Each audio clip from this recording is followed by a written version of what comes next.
O que haveria de sagrado na terra?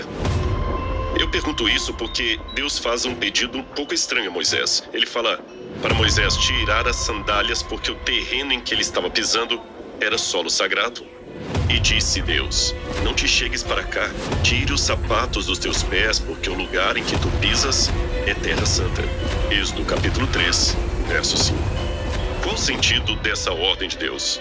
Embora povos orientais tirem o sapato para orar como os muçulmanos, ou para entrar numa casa como os japoneses, o fato é que isto não se tornou um preceito bíblico, mas uma situação contextualizada ao chamado de Moisés e depois ao chamado de Josué. Mas por quê? O que Deus queria dizer com aquilo?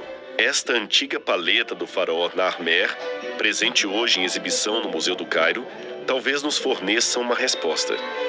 Perceba que nela o faraó é visto numa situação de vitória, tendo seus inimigos completamente subjugados diante de si e do deus Horus que lhe dá a vitória. Mas note que o faraó está descalço e ao fundo é possível ver um empregado segurando-lhe as sandálias, enquanto ele mesmo comparece diante do seu Deus. Esse contexto talvez explique um pouco o sentido da ordem dada por Deus. Raciocine comigo.